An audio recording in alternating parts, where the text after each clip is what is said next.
La mejor enseñanza no es la que va de cabeza a cabeza, sino de corazón a corazón.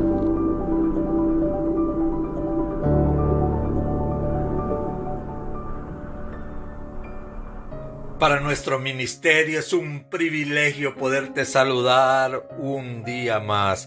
Traemos un tema muy especial denominado la oración del pecador. Un tema que en la Biblia se trata mucho, es muy conocido en el pueblo de Dios, pero mal entendido. Es el arrepentimiento del pecado que implica un perdón de Dios y no una oración tan simple, pero lo veremos en la presente enseñanza. La oración del pecador. ¿Qué es esta oración? ¿Es acaso el camino a la salvación? ¿La conoce usted? ¿La ha recitado? Y si es así, ¿está salvo usted ahora? Muchos creen estarlo, pero el cristianismo es mucho más que repetir una oración sencilla. Aunque se haga con toda sinceridad, ¿acaso la salvación es tan fácil? ¿Ya todo se ha hecho por nosotros o pide Dios algo más de nosotros por nuestra parte? La oración varía un poco, pero en su versión más común dice así. Por ejemplo, amado Señor Jesús, yo sé que soy pecador e imploro tu perdón. Creo que tú moriste por mis pecados y que te levantaste de la muerte. Dejo atrás mis pecados y te invito a entrar en mi corazón y en mi vida. Deseo confiar en ti y seguirte como mi Salvador. Para ser claros, no hay nada de malo en estas palabras si se entienden correctamente.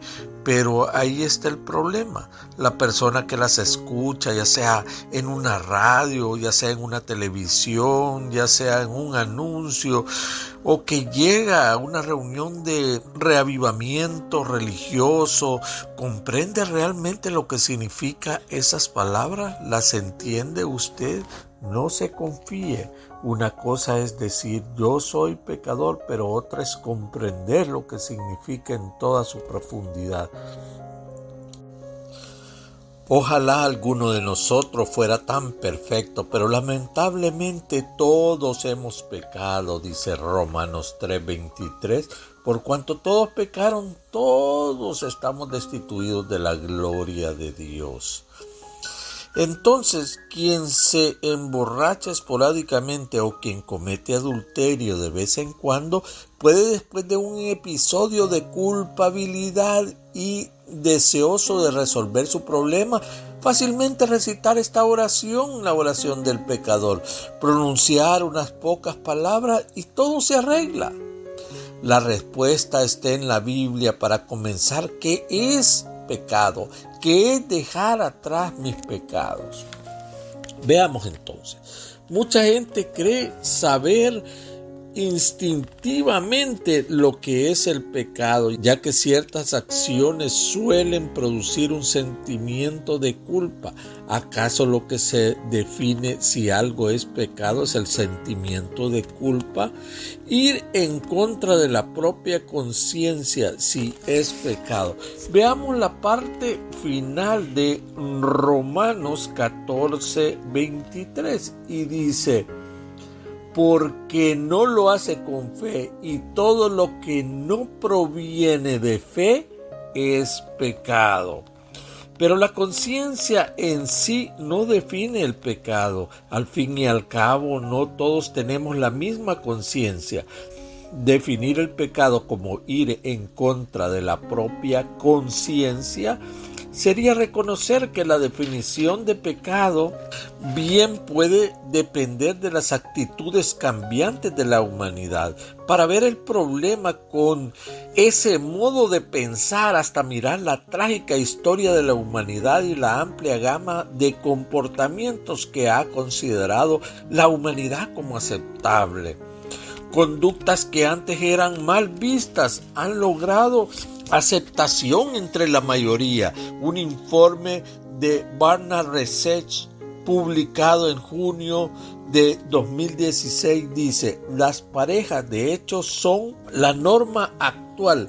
Los papeles y expectativas cambiantes de los sexos, el aplazamiento del matrimonio y la cultura secular llevan a más adultos a pensar que conviene cohabitar antes de casarse. El informe explica, por ejemplo, acá en los Estados Unidos la mayoría de los adultos piensan que la cohabitación es en general conveniente.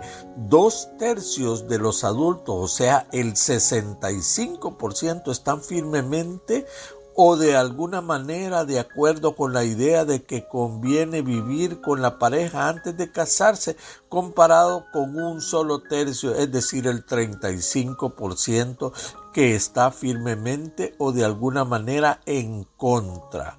Esto se dictó el 24 de junio del 2016. La moda de vivir en pareja antes de casarse está extendiéndose en muchas naciones industrializadas. Las actitudes varían mucho, pero según afirma Population Europe, el número de parejas que viven juntas sin casarse ha ido en aumento. Sin saber una definición correcta del pecado, ¿cómo es posible afirmar que deseo confiar en ti y seguirte como mi Señor y Salvador? ¿Cuál es el camino que se ha de seguir? ¿El que cada uno decide? El pecador se ha hecho esta pregunta tan importante: o sigue sus propios instintos o la influencia de conceptos de la sociedad o de poblaciones populosas. Preguntarse ¿qué haría Jesús? Es una cosa, saber lo que Jesús haría es algo muy diferente. Muchas personas que consideran a Jesucristo como su Salvador usan la palabra Señor con mucha ligereza. ¿Qué significa? En el Nuevo Testamento, Señor casi siempre se traduce de la palabra griega kurios, que significa amo, o el de autoridad suprema. Entiende el pecador que al invocar el amado Señor Jesús está diciendo que ya no es Él, sino ese poder superior que se mueve dentro de nosotros y que determina el bien y el mal. Suena sencillo, pero ¿lo es?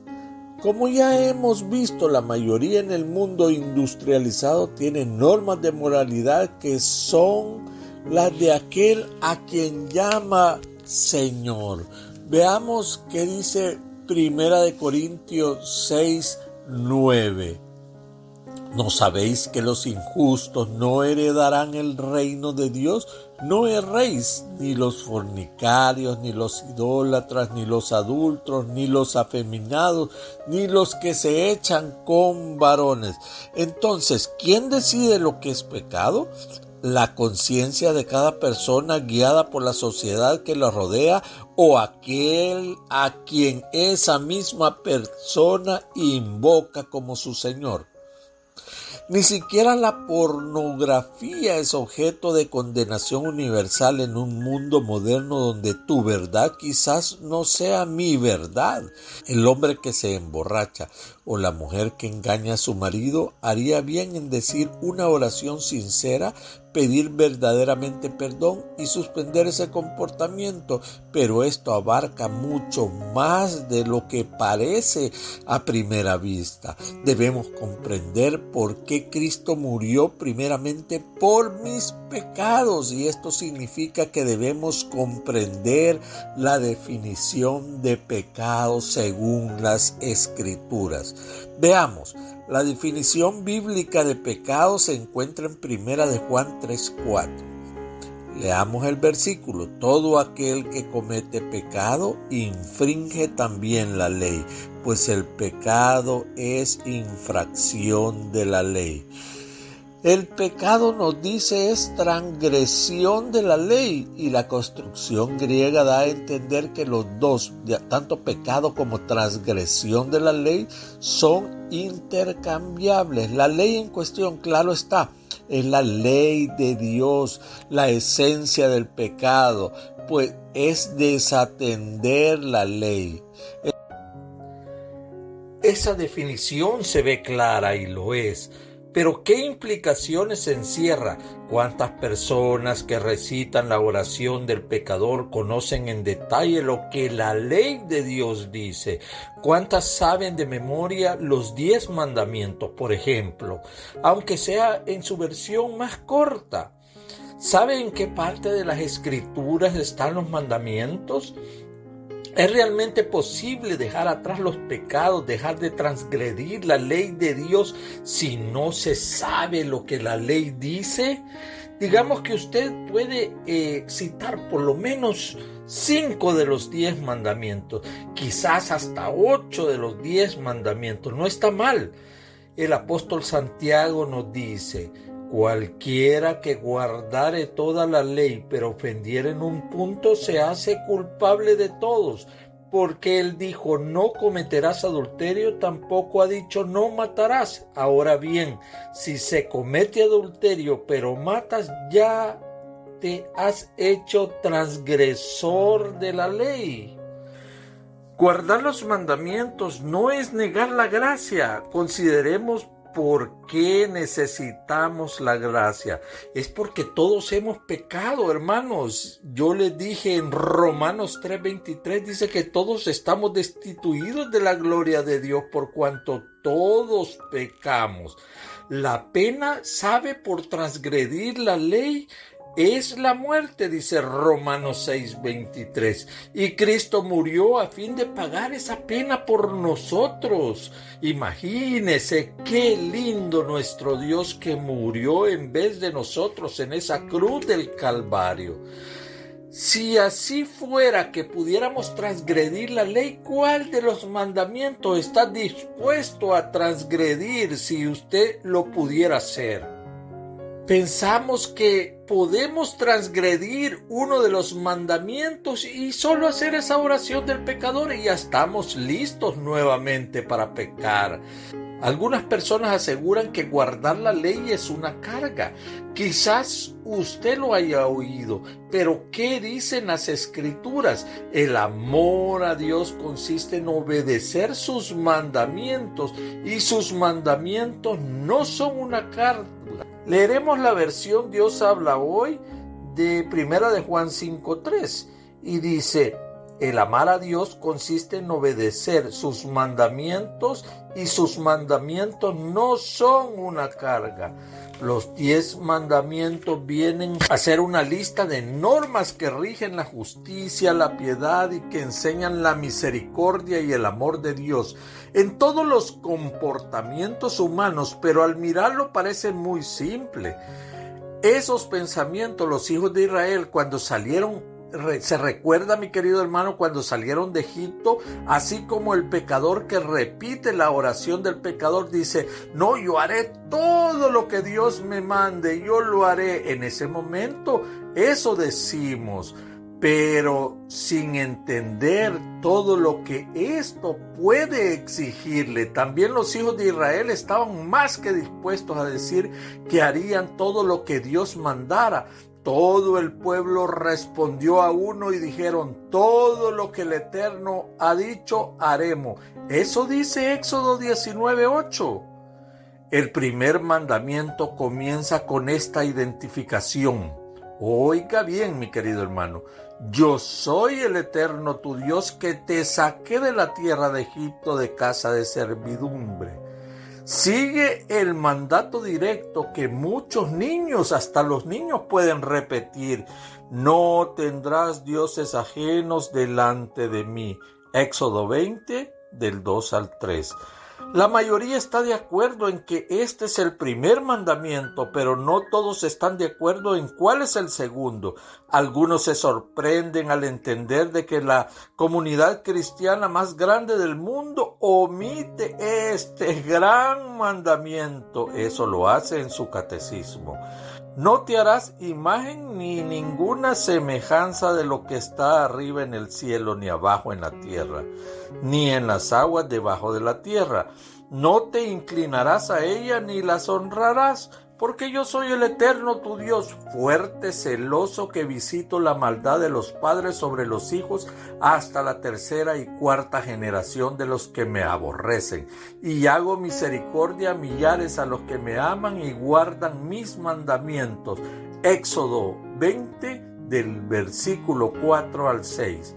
El segundo mandamiento nos dice que aún en el culto al Dios verdadero no debemos valernos de imágenes que supuestamente representan a Dios. Como pocas personas conocen la versión completa de los mandamientos, resulta fácil citar la forma abreviada del primero y saltarse al tercero. Pero esta combinación de los primeros dos mandamientos, de hecho, elimina el segundo. ¿No es curioso que multitudes religiosas que combinan el primer mandamiento con el segundo oran delante de estatuas de lo que creen ser la representación correcta de Jesucristo? Imagínese, mi hermano, y aun que pretenden mostrar a su madre y a diversos santos. ¿Cómo sabemos que no es todo un mismo mandamiento? Si lo fuera, habría un total nada más de 9 mandamientos, no 10. Y Dios es claro al decir que son 10. Éxodo 34:28, Deuteronomio 4:13 y Deuteronomio 10:4. Para contar 10, quienes combinan los primeros dos mandamientos tienen que dividir el 10º en 2. No codiciarás la casa de tu prójimo, 1, y no codiciarás la mujer de tu prójimo, el otro, para completar los 10. Imagínese lo que hacen, hermano. ¿No es blasfemia esto? El gran Dios de la creación no se percibe en algo hecho por débiles manos humanas. Dios no solo nos dice que no tengamos otros dioses delante de Él, sino que en el segundo mandamiento nos dice que para adorarle no debemos valernos de miserables representaciones. Cuando empezamos a limitar a Dios, perdemos de vista quién es Él en realidad. Siempre es bueno reconocer que Jesús es el Señor, que nosotros somos pecadores, que nuestros pecados se pueden perdonar y que Cristo dio su vida en pago por nuestros pecados. Debemos saber lo que estas frases significan y debemos seguir a Jesucristo como nuestro Maestro, tarea que solo se logra plenamente con la ayuda del Espíritu Santo que Dios concede oiga bien, a todos los que le obedecen. Hechos 5:32. Esto implica un cambio de vida radical, incluida la manera de adorar a Dios. Jesús corrigió a la gente de su época. ¿Por qué me llamáis Señor y no hacéis lo que yo digo? Lucas 6:46. Mi querido hermano, hemos hecho esta explicación bíblica de la oración del pecador, porque muchos en el tiempo de ahora se están confundiendo, que piensan que por hacer una oración ya son salvos, y esto no es así.